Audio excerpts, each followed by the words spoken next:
बिस्मिल्लाहिर्रहमानिर्रहीम अस्सलाम वालेकुम सब दोस्त भाई जिम्मेदारां मैं ਤੁਹਾਡਾ ਹੋਸਟ ਆਸਿਫ ਰਜ਼ਾ ਤੁਸੀਂ ਦੇਖ ਰਹੇ ਹੋ ਮੇਰਾ YouTube channel agri expert 9 to 1 ਤੇ Facebook ਪੇਜ ਤੇ ਤੁਸੀਂ ਦੇਖ ਰਹੇ ਹੋ ਹਰੇ ਭਰੇ ਖੇਤ ਦੇ ਨਾਂ ਤੇ ਪੇਜ ਹੈ ਦੋਸਤਾਂ ਦੀ ਰਿਕੁਐਸਟ ਹੈ ਕਿ ਦੋਸਤ ਨਵੇਂ ਆਉਣ ਵਾਲੇ ਚੈਨਲ ਨੂੰ ਸਬਸਕ੍ਰਾਈਬ ਕਰ ਲੈਣ ਬੈਲ ਆਈਕਨ ਦਾ ਬਟਨ ਦਬਾ ਦੇਣ ताकि ताज़ा और अच्छियां वीडियो दोस्तों तक पहुंच जान और उन्होंने देख के कुछ न कुछ फायदा हासिल कर लें तो फेसबुक पे आने वाले दोस्त भी फॉलो कर लें कि दोस्तों अच्छे प्रोडक्ट और अच्छी वीडियो देखने मिलदियां रहन और साडियां फसलों अंदर फायदा ते इजाफा होंदा रहे। अच्छा छोटा जिहा टॉपिक लैके हाजिर होए हैं जी साडे धान की फसल गोद ते पहुंच चुकी है कई जड़ियां ने सिक्के बाहर मूंजियां कढ़ रही ने कई गोद बना रही ने इत्थे देने वाली खुराकां की गल करांगा। दोस्त अहबाब अन्नेवाह जिहड़ी यूरिया खाद इस्तेमाल करते हैं अंदर तो उन्होंने बंद करन यूरिया का इस्तेमाल घटा देन जिहड़ी खाद 40-45-50 दिन तक पैगी यूरिया पैगी अगे उनका इस्तेमाल थोड़ा जिहा महदूद कर देन उन्होंने पोटाश देन उन्होंने बोरान देन उन्होंने पोटाशियम नाइट्रेट देन उस वास्ते दोस्तों को मैं रिकमेंड करांगा कि पोटाश का इस्तेमाल साडी फसल अंदर इन्ना फायदा देंदा कि 8 to 10 मन यकीनन इजाफा हो जाता है। पोटाश एक ऐसी चीज है कि गोद ते आने वाली साडी फसल जिहड़ी है ये इस तरह है कि एक कैपेसिटर का रोल अदा करने वाली है। पोटाश की कैपेसिटर का रोल अदा करती है जी जिस तरह किसी मशीन नूं बिजली पूरी देने वास्ते उहदे विच कैपेसिटर का इस्तेमाल किया जाता मोटर पंप या अदर चीज़ों वास्ते। बाकी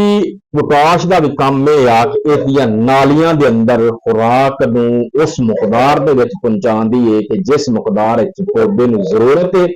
इन्हां दिनां दे विच पौधे दे अंदर जिहड़ा गोब तैयार हो रहा हुंदा है बच्चा बन रहा हुंदा है बच्चा पैदा हो रहा हुंदा है यानी कि गोब बन रहा है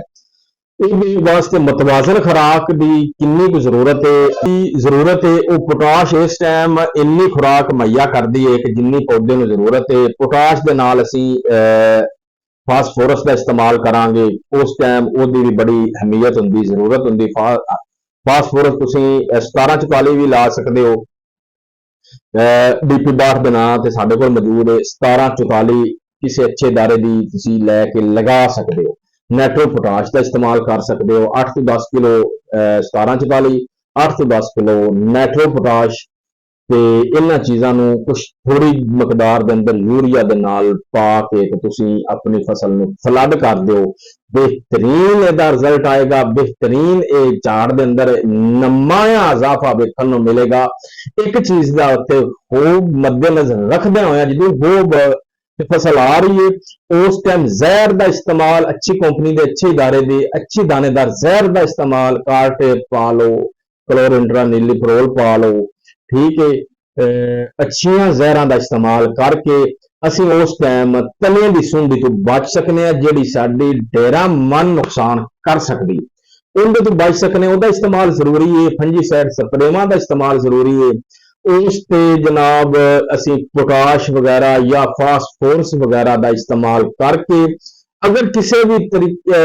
वजह तो पोटाश असी थले इस्तेमाल नहीं कर सकते पानी की ज्यादती की वजह तो या कोई और वजह असी फ्लड नहीं कर सके तो असी उहदे उपर स्प्रे के तौर पर साडे कोल नैट्रो पोटाश अपना सॉरी सुपर पोटाश मौजूद है 30% लिक्विड पोटाश 150 to 200 ml फी टैंकी पा के जो निशान हो जाए मुंजर बाहर आ जाए तुसीं इहदा स्प्रे कर सकते हो ये इंशाअल्लाह उसकी कमी नूं पूरा करेगी। लिहाजा गल मुकदी मुकाइए मुद्दे पे आइए तो गल ये है कि असी पोटाश का इस्तेमाल करके अपनी फसल के अंदर 8 to 10 मन फी एकड़ इजाफा लै सकने ठीक है। बाकी बीमारियों के कंट्रोल वास्ते फंजीसाइड का स्प्रे इस स्टेज पर जरूरी है ये तने वाली सुंडी का स्प्रे जरूरी है तिले का स्प्रे जरूरी है ये ठीक है। इस स्टेज पे इस तरह तुसी पौधे नूं संभालना है जिस तरह एक छोटे बच्चे नूं संभालना पैंदा है क्योंकि बड़ी नाजुक और हसास स्टेज जा रही है। इस स्टेज पे पौधों नूं असीं अच्छे तरीके नाल इन्हां दी केयर करके मुनासिब मकदार अंदर खुराक जिहड़ी है मुनासिब अच्छी खुराक का ਅਸੀਂ इंतखाब करके पौधे ਨੂੰ देंगे। साडा पौधा इस्तेमाल करके ते ਸਾਡੇ वास्ते वो पौधा जो इस्तेमाल करेगा तो झाड़ के अंदर यकीनन इजाफा होएगा। तो सब दोस्त भाई इस ते अमल करके इसनु इस्तेमाल करके अपनी फसल ते इस्तेमाल करके तेरा मान तुसी पैदावार अंदर इजाफा कर सकते हो। किसी किस्म का मसला है, किसी गल की समझ नहीं आई, दोस्तों की रिक्वेस्ट है कि वो वॉइस करन, जेड़ा व्हाट्सएप नंबर आ रहा है ओनली वॉइस करना है, इंशाल्लाह इसका जवाब देंगे, तसल्ली बख्श जवाब देंगे। कोशिश करांगे दोस्तों मुतमिन करिए और किसी भी किस्म का मसला है तो तुसी शेयर कर सकते हो। तो इजाजत दो, अल्लाह हाफिज।